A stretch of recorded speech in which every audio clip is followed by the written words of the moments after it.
Usa ka 26 anyos sa babaeng pasahero sa PJ ang gipusil sa laking nagpakarong ingong pasahero human misukol nihang gikuha sa suspek ang bag nini.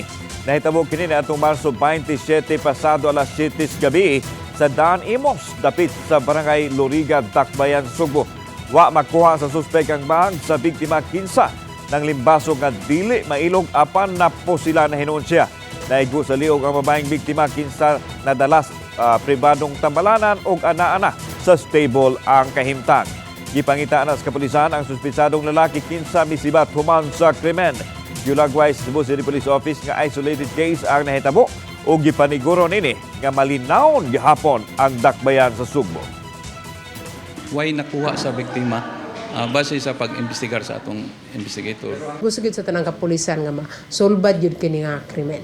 Among yung i-assure ninyo nga safe yun ang ato ang syudad sa Sugbo, secure ang atong syudad sa Sugbo.